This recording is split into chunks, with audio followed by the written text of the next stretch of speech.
And Rich was like getting emotional. Like he's like, here, you go do it.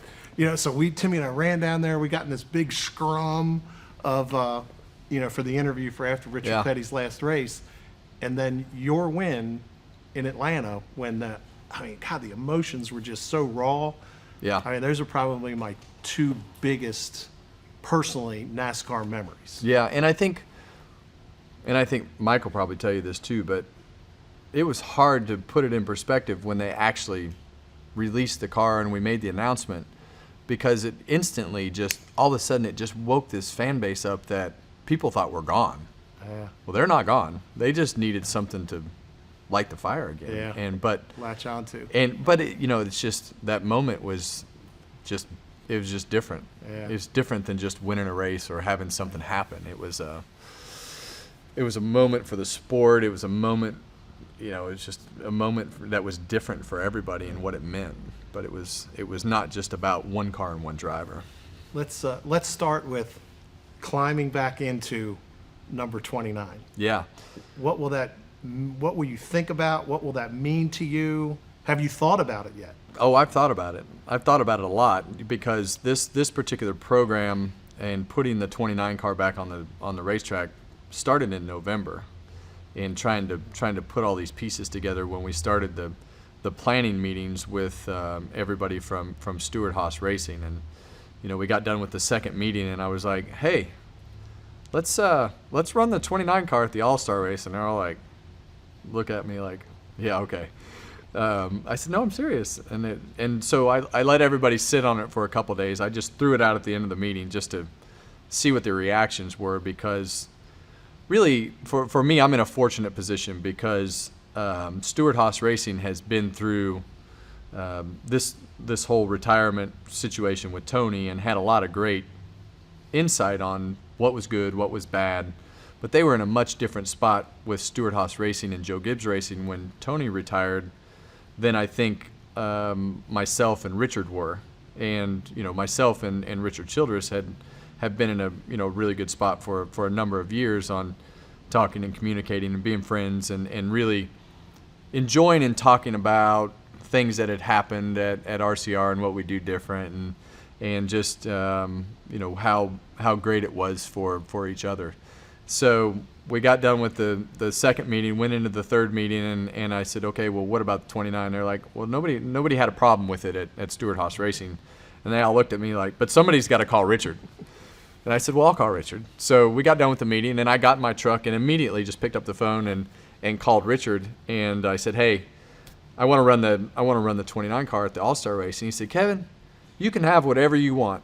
He said, you've done a lot for RCR, and you do whatever you want. I said, well, you give me a contact person. He gave me a contact person, and we set it all up. And since then, the two companies have been working together, two different manufacturers, two different companies.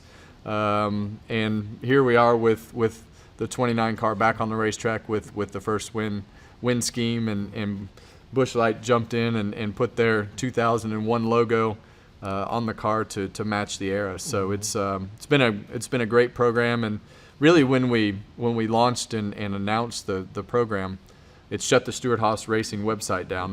They had so many merchandise orders, and I honestly don't think people thought that they would ever see that back on the racetrack. And I think a lot of people had this.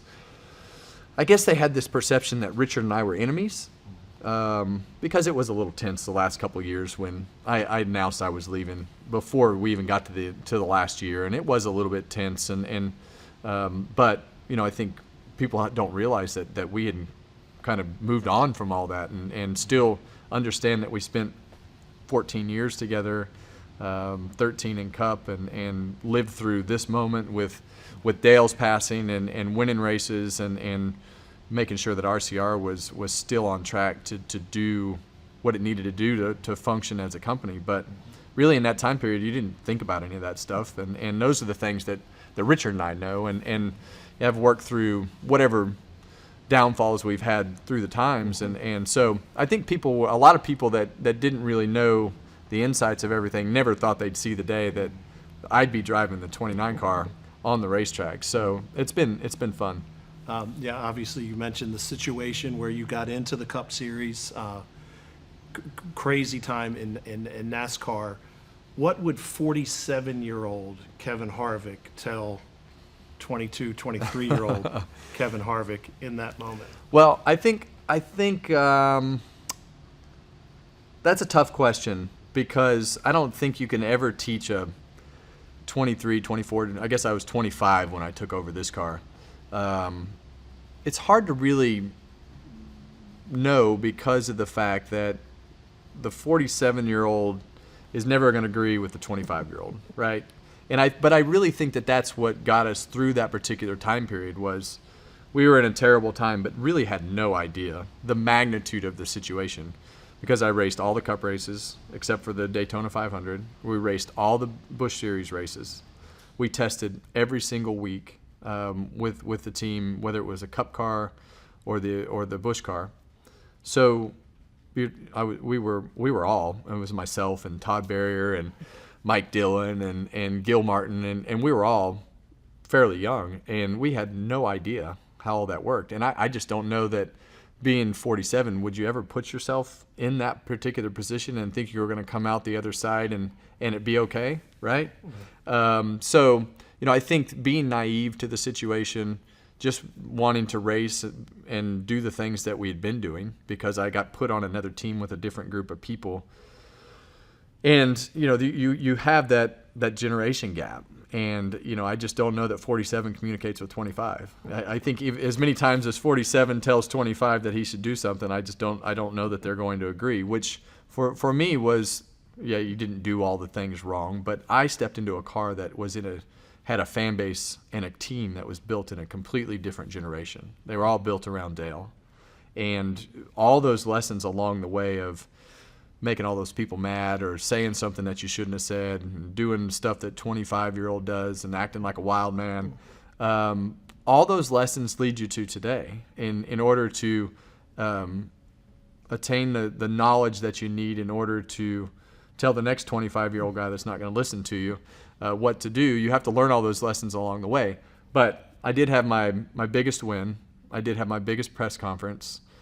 All those things. My first race was bigger than just about anything you were ever going to do. All those things happened in my first year. From there forward, you never had anything that matched it. Uh-huh. There was no championship. There was no win. All those moments were bigger. So it all started backwards. You had all the biggest moments in the beginning of the career. Now, winning the championship, huge moment, different, right? Unless you were probably at that press conference. Unless you were at that press conference, or you were in the stands or at the racetrack during that first win, like you can't explain to people. The video doesn't explain how confused all the people were, or how loud the crowd was, or how many people were sitting in that tent at Rockingham, or how many people put flowers outside of RCR, or how many people were at the funeral. It's hard for people to grasp the magnitude of all those situations, because you don't see it in today's world, because there's really nothing that can match compares. It. Yeah. When did you know that it was time to get out of the car, move on to the next chapter? When did the kind of light bulb go off?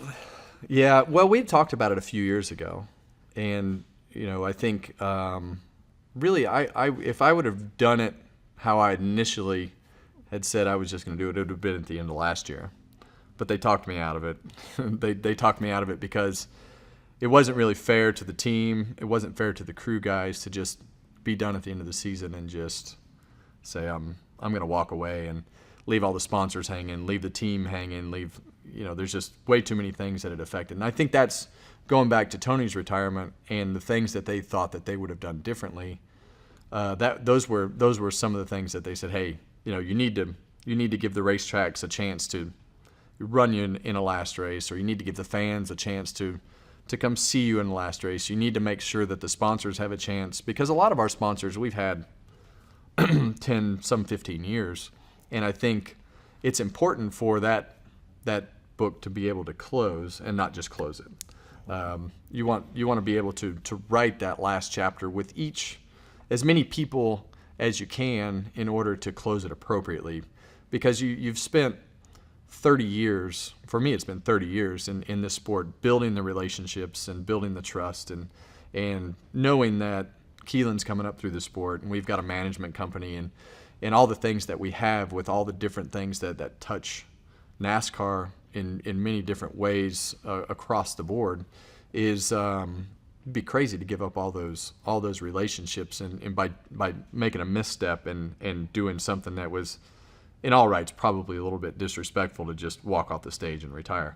So here we are. And if you don't wait around, you don't get this, you don't get you don't get a lot of the things that have come with all the videos and different things that we've dug up and found through the years and be able to enjoy, because really that we want to be competitive like we have been, but you want to be able to enjoy everything that you've done, which is something that I'm not very good at and haven't. I'm always 1 week at a time and trying to focus on the things, but this year I'm very relaxed about it all because I feel very good about where we're at and the things that we're doing, and we've laid out a plan, and it's a good one. And to be able to just go through it and have that all play out is something that everybody's done a good job at. It's made it enjoyable.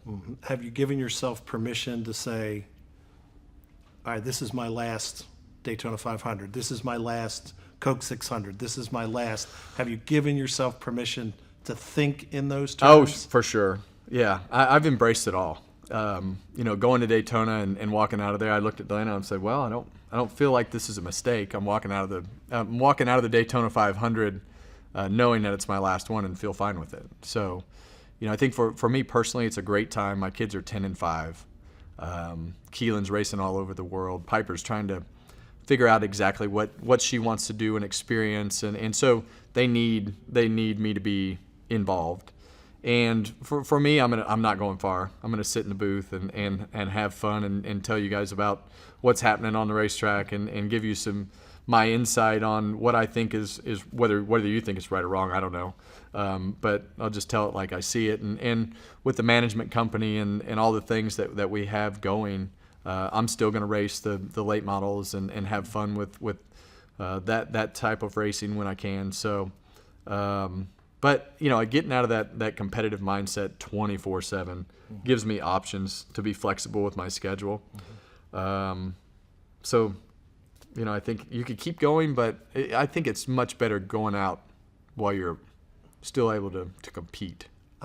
You've never been afraid to speak your mind. And I think that's one of the draws, for fans in many respects. Will you still keep that mentality when you go into the booth and be critical of people, of friends that make mistakes? Well, the good news about all my friends is they know I'm going to tell them like it is. So if I tell it like it is and they get mad at me, the ones that won't come back and be your friend, I guess they weren't really meant to be my friends anyway. So people that know me and have been around me understand that I'm going to be honest, and that's my job, right? To tell it like I see it, and I think there's really no way to sugarcoat it. If you screw up, I have to call you out because that's what I'm getting paid to do. So now businessman. I guess that's a yes. Yes, that is a yes. Yeah. Businessman Kevin Harvick is as busy as race car driver Kevin Harvick. How do you juggle it all? How do you still manage it all? Well, I've been fortunate to have good people. And that's I've been fortunate to, some of them have worked for me for 25 years, most of them at least over 15. So, I think I've been fortunate to have a group of people that believe in what we do, but we also all believe in working hard, and I believe we're pretty buttoned up and organized, and I think that's how you get more done, is you have a vision and you go and you do it, and you listen to the people around you and you pull the trigger, and there's no extra steps in the process, and so we try to do as many things as we can around racing because we know a lot about that, and that's been good business for us, and we'll continue to do that. And as long as Keelan's passion continues, we're gonna need stuff to race. So, we've been fortunate to build all those relationships and maintain the sponsorship, and we're right back where I thought we'd never be again with KHI and vehicles in the shop to race, and so. But for me, that's been fun, and really Dale Jr. is responsible for most of this, because I was watching the Cars Tour races and the things that he was doing. He's racing, getting out and having a beer with all the competitors and having a good old time over there, and I'm like, man, that looks like a lot of fun. So to be able to still drive the cars, whether it be at short tracks or it's not going to be in these cars. I know that for sure. You can't do this unless you do it on a weekly level, and I would never make myself get in that car without thinking that I at least have a chance to be competitive and win at some point. But I can still go to the local short tracks and mess around 7 or 8 times a year to run some races and have fun with it. So that's what I'm looking forward to, and we'll see how it all works out. All right, you mentioned closing the book a couple of times. How do you write the final chapter in your Cup career going forward? Yeah, I don't know that you don't really script it. I've learned that stuff all just happens. I think if you do the work properly and put yourself as prepared on the racetrack as you can be, it always seems to work itself out. I don't know how that all ends. I know it's ending in the right spot for me. Ending at Phoenix. I mean, I don't know of a racetrack that you could actually have it all end at that would be better than that. I mean, no matter how the season has gone, whether we're in the playoffs, out of the playoffs, championship hunt, not in the championship hunt, I know that we can go to that particular racetrack no matter what the circumstances are and have a chance to win. And I also know that we'll have it's a great place for me being from the West Coast and having won 9 times there and been fortunate to start in the Southwest Tour days, racing at the Copper Classic, and knowing what that racetrack meant to me. I don't think that there's a better place for it to. I know it's going to end good. Regardless of what the rest of the season brings, it's going to end good because of the fact of where it is. Get you a walk-off win. I mean, we could do it. You never know. There's no doubt that we can do it there. Very good. Yep. Thank you. Thank you. No problem. Great to see you.